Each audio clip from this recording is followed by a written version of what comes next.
না ভোটাৰ আইডিয়ে নহয়, voter ID is just A proof of identity. তেওঁ এইজন মানুহ যে সেইজন হয়, সেই বস্তুটো আপোনাৰ প্ৰমাণ কৰিব লাগিব বুলি এই ৰায়দানটোত আমাৰ গুৱাহাটী উচ্চ ন্যায়ালয়ে কৈছে। আৰু যিটো আপোনাৰ কৈছে NRCৰ যিটো ডিটেইলছৰ কথাটো, NRCৰ বিষয়ে উক্ত ৰায়দানটোত কৈছে যে যিহেতু মানে তেওঁলোকে হয়, এই ক্ষেত্ৰত মই এটা বস্তু আপোনাৰ কৈছোঁ যে যিহেতু আপোনাৰ পেন কাৰ্ড বা যিটো আপোনাৰ পেন কাৰ্ড হয়, বিশেষকৈ পেন কাৰ্ডটো আপোনাৰ প্ৰমাণ কৰাৰ প্ৰয়োজন আছে। পেন কাৰ্ড হ'লে ধৰি লওক আপোনাৰ অফিচাৰ আপুনি মাতি পেলাই তেখেতক আপুনি প্ৰমাণ কৰিব লাগিব যে এইটো ডকুমেণ্ট তেওঁলোকে দিছে আৰু আপুনি ইনকাম টেক্স SSC হয়, সেই বস্তুটো আপোনাৰ প্ৰমাণ কৰিব লাগিব বুলি এই ৰায়দানটোত আমাৰ গুৱাহাটী উচ্চ ন্যায়ালয়ে কৈছে। আৰু যিটো আপোনাৰ কৈছে NRCৰ যিটো ডিটেইলছৰ কথাটো, NRCৰ বিষয়ে উক্ত ৰায়দানটোত কৈছে যে যিহেতু মানে তেওঁলোকে এটা কম্পিউটাৰ প্ৰিণ্ট আউটহে পিটিশ্যনৰ লগত গাঁঠি দিছিলে, গতিকে তাত যিহেতু মানে আমাৰ এটা হেৰি আছে, আমাৰ এভিডেন্স এক্ট আছে, আৰু বৰ্তমান যিহেতু এইটো আপোনাৰ সাক্ষ্য অধিনিয়ম 2023 বুলি কোৱা হয়, তাতো আপোনাৰ প্ৰভিজন আছে যে যদি আপুনি ইলেক্ট্ৰনিক ডকুমেণ্ট কিবা দিয়ে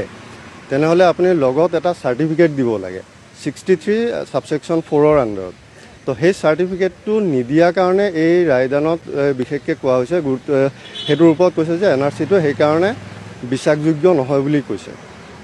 গতিকে আৰু বাকী যিখিনি ডকুমেণ্ট, যিটো আপুনি ক'লে যে বংশ যিটো আপোনাৰ যদি মিচিং লিংক থাকে তেনেহ'লে কি কৰিব লাগে। মিচিং লিংক চাওক, আপোনাৰ বিশেষকৈ এইটো আপুনি 71ৰ আগৰ ডকুমেণ্টৰ লগত আপুনি কানেক্ট কৰিব লাগিব আপুনি ইণ্ডিয়ান চিটিজেন বুলি দেখুৱাবলৈ হ'লে। তো যদি আপোনাৰ 71ৰ পিছত কোনোবা মানুহ এনেকুৱা থাকিব পাৰে যাৰ ধৰি লওক দেউতাক বা মাক ঢুকাইছে, যাৰ লগত তেওঁ মানে লিংকটো দেখুৱাব নোৱাৰে, তেনেস্থলত তেওঁলোকে হয়তো আপোনাৰ তেওঁলোকৰ খুৰাক যাৰ বা যিটো গ্ৰেণ্ডফাদাৰ হয় তেখেতলোকৰ লগত তেওঁলোকে এটা লিংক দেখাব লাগিব, কণ্টিনিউৱাছ লিংক।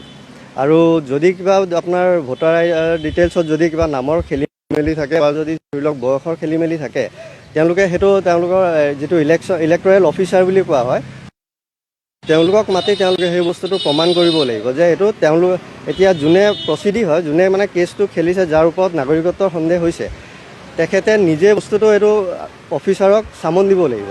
সেই কাৰণ ডকুমেণ্টটো তেওঁলোকৰ ফালৰ পৰা পাইছে, এইটো গভৰ্ণমেণ্ট ৰেকৰ্ড হয়। গতিকে গভৰ্ণমেণ্ট ৰেকৰ্ড যেতিয়া হয়, তেওঁলোকে গভৰ্ণমেণ্টৰ অফিচাৰক মাতি আনি সেই ডকুমেণ্টটোত ক'ত কি ভুল আছে তেওঁলোকে সেইটো প্ৰমাণ কৰিব লাগিব। তাৰমানে নাগৰিকত্বৰ প্ৰমাণ কৰিবৰ কাৰণে বংশবৃক্ষৰ তথ্য প্ৰয়োজন আৰু গুৰুত্বপূৰ্ণ মেইন ডকুমেণ্ট হয়। সেইটো আপোনাৰ যিটো 71ৰ আগৰ ডকুমেণ্টৰ লগত আপোনাৰ কানেকশ্যন থাকিব লাগিব। আপোনাৰ গ্ৰেণ্ডফাদাৰ হওক, গ্ৰেণ্ডমাদাৰ হওক, তেখেতলোকৰ লগত আপোনাৰ 71ৰ আগৰ ডকুমেণ্টৰ লগত আপোনাৰ কানেকশ্যন থাকি যিটো কণ্টিনিউৱাছলি তেওঁলোকে এইখন অসমতে যে আছে বা ইণ্ডিয়াত যে আছে, সেই বস্তুটো তেওঁলোকে ইয়াত দেখুৱাব পাৰিব লাগিব থ্ৰু ডকুমেণ্টছ। আৰু ভোটাৰ ID নাগৰিকত্বৰ প্ৰমাণ পত্ৰ নহয় নেকি? সেইটো অকণমান জানিবলৈ কেনেকুৱা ধৰণৰ? সেইটো এতিয়া মই সেইটোৰ ওপৰত নকওঁ, যিহেতু সেইটোৰ ওপৰত সেইখন ৰায়দানত কি লিখিছে মই সম্পূৰ্ণৰূপে চাব পৰা নাই, গতিকে সেইটোৰ ওপৰত মই এই মুহূৰ্তত নকওঁ। সেইটো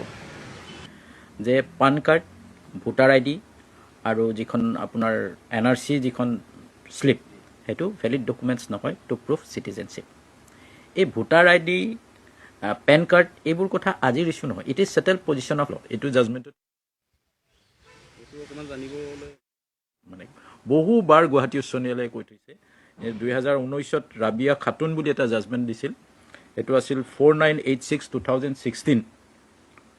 9/2/2018, তেতিয়াই ডিচাইড কৰিছিল। তাতে কৈছিল PAN card of the income tax department wherein Rabiya Khatun was shown as release to B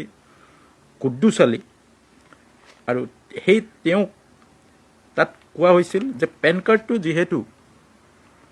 PAN card আচলতে কেতিয়া দৰকাৰ হয়, যেতিয়া আমি ইনকাম টেক্স দিওঁ। এইবোৰ মানুহ যিবোৰ মানুহ তেওঁলোকে কোনোদিন ইনকাম টেক্স নিদিয়ে, তেওঁলোক খেতিয়ক, তেওঁলোক কোনোদিন বিজনেছ বা চাকৰি নকৰা নাই, তেনে ক্ষেত্ৰত পেন কাৰ্ডৰ ডকুমেণ্টছ দৰকাৰেই নাই তেওঁলোকক। অথচ সেই পেন কাৰ্ডখন কিয় বনাইছে তেওঁলোকে? সেই গোটেই কথাখিনি চাই কৈছে যে পেন কাৰ্ডখন গতিকে ভেলিড ডকুমেণ্টছ হ'ব নোৱাৰে, আৰু পেন কাৰ্ডত যিবোৰ ডিক্লেৰেশ্যন থাকে সেইটো নিজেই কৰি পেলাই মোৰ জন্ম ইমান তাৰিখে হৈছে, সেই কথাটো কৈ পেলাই তেওঁলোকে পেন কাৰ্ডখন বনায় গতিকে pan card is not a valid piece of evidence to prove his citizenship স্পষ্ট কৈছে ভোটাৰ আইডিৰ কথাটো কৈছে সুপ্ৰিম কোৰ্টে এইটো জাজমেণ্টতেই এটা 2018 জাজমেণ্ট বাবুল ইছলাম বুলি এটা জাজমেণ্টত আৰু বহুত জাজমেণ্টত কৈছে voter ID is not a proof of citizenship ঠিক তেনে আধাৰৰ কথাও কৈছে Aadhaar is not a proof of citizenship বহুত জাজমেণ্ট আছে এটা দুটা নহয় এইটোতো শেহতীয়াকৈ কিয় ইমান হেৰি হৈ ওলাইছে নাজানো আগতে বহুত জাজমেণ্ট আছে আৰু NRCৰ যিটো প্ৰিণ্ট আউট কপি এইটোৰ ক্ষেত্ৰত ছেকশ্যন 65B কথা কৈছে ছেকশ্যন 65B এভিডেন্স এক্টত এটা কথা স্পষ্টভাৱে কৈছে যে যদি ইলেক্ট্ৰনিক ডকুমেণ্ট অৰ্থাৎ ছাপ'জ ইলেক্ট্ৰনিক ডকুমেণ্টছ মানে কোৱা যায় ইলেক্ট্ৰনিক প্ৰিণ্ট আউট কোনোবা বস্তু এটা যদি মই কম্পিউটাৰ এটাৰ পৰা প্ৰিণ্ট আউট কৰোঁ তেতিয়া সেই কম্পিউটাৰজনৰ মালিক আৰু যি প্ৰিণ্ট আউট কৰে তেওঁ এখন চাৰ্টিফিকেট দিব লাগে ছেকশ্যন 65Bৰ মতে যে এই চাৰ্টিফিকেটখনত যিখিনি আছে বা এই ডকুমেণ্টছখনত যিখিনি আছে এইখন সম্পূৰ্ণভাৱে শুদ্ধ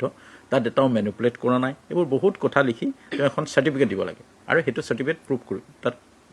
তেওঁৰ লগত সেই লগত চাৰ্টিফিকেটখন থাকিব লাগিব তেতিয়াহে সেই যিটো ইলেক্ট্ৰনিক এভিডেন্স এইটো তোমাৰ ফটোগ্ৰাফিয়ে হওক ভিডিঅ'গ্ৰাফিয়ে হওক বা যিটো প্ৰিণ্ট আউটেই হওক তেতিয়াহে সেই ডকুমেণ্টছখনক ভেলিড ডকুমেণ্টছ বুলি ধৰা হয় এটা মনলৈ প্ৰশ্ন আহিব যি ভোট দিয়ে নাগৰিকে ভোট দিয়ে ভাৰতীয় নাগৰিকে ভাৰতত ভোট দিয়ে এতিয়া ভোটাৰ আইডিটো ভোটাৰ আইডি ভোটাৰ আইডিয়ে নহয় voter ID is just A proof of identity তেওঁ এইজন মানুহ যে সেইজন হয় তাৰ এটা প্ৰুফ হিচাপে ইনফেক্ট সুপ্ৰিম কোৰ্টে এইটোও কৈছে আমাৰ হাইকোৰ্টেও বাৰে বাৰে কৈছে ভোটাৰ আইডিয়ে নহয় ভোটাৰ লিষ্টত যদি নামো থাকে ভোটাৰ লিষ্টত বহু বছৰ ধৰি নাম থাকিলেও তেওঁ ভাৰতীয় নাগৰিক নহ'বও পাৰে সেয়াই তেওঁৰ ভাৰতীয় নাগৰিকত্বৰ প্ৰুফ নহয় কাৰণ এইবোৰ কেছত কি হয় ষ্টেটে ডাউট কৰে এইবোৰ ক'ৰ পৰা আৰম্ভ হয় তেওঁ ভাৰতীয় নাগৰিক হয়নে নহয় যেতিয়া ষ্টেটে ডাউট কৰে সেইজন মানুহ ভাৰতীয় নাগৰিক হয়নে নহয়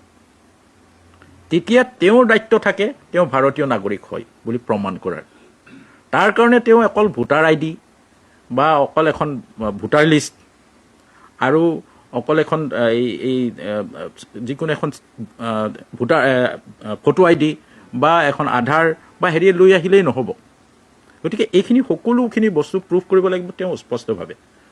মই ইয়াতে এটা কথা মই কওঁ সুপ্ৰিম কোৰ্টে সৰ্বানন্দ সোণোৱালত কৈছে সৰ্বানন্দ সোণোৱাল জাজমেণ্টটো আপোনালোক সকলোৱে জানে সৰ্বানন্দ সোণোৱাল 2005 চনত যিটো সুপ্ৰিম কোৰ্টে জাজমেণ্ট দিছে 2005-5HCC665 এইটো জাজমেণ্টটো সেই জাজমেণ্টটোত কৈছে সৰ্বানন্দ সোণোৱালত য'ত IMD বাতিল কৰি কৈছিল যে এজন মানুহে ভাৰতীয় নাগৰিকত্ব হিচাপে প্ৰুফ কৰিবলৈ হ'লে চিটিজেনশ্বিপ এক্টৰ মানে ফৰেইনাৰ এক্টৰ আণ্ডাৰত তেতিয়াহ'লে তেওঁ অন্ততঃ 4টা বস্তু স্পষ্টভাৱে প্ৰমাণ কৰিব লাগিব প্ৰথম কথা হ'ল তেওঁৰ ডেট অফ বাৰ্থ তেওঁৰ জন্মৰ তাৰিখ জন্ম ভাৰতবৰ্ষত কিমান চনত তেওঁ জন্ম হৈছে দ্বিতীয় কথা প্লেচ অফ বাৰ্থ তেওঁ ভাৰতবৰ্ষৰ কোন ঠাইত জন্ম হৈছে তৃতীয় কথা তেওঁৰ চিটিজেনশ্বিপ অফ হিজ পেৰেণ্টছ তেওঁৰ মাক দেউতাকৰ ভাৰতীয় নাগৰিকত্ব চতুৰ্থ কথা যদি দৰকাৰ হয় চিটিজেনশ্বিপ অফ গ্ৰেণ্ড পেৰেণ্টছ অৰ্থাৎ ককা আইতাকৰ চিটিজেনশ্বিপ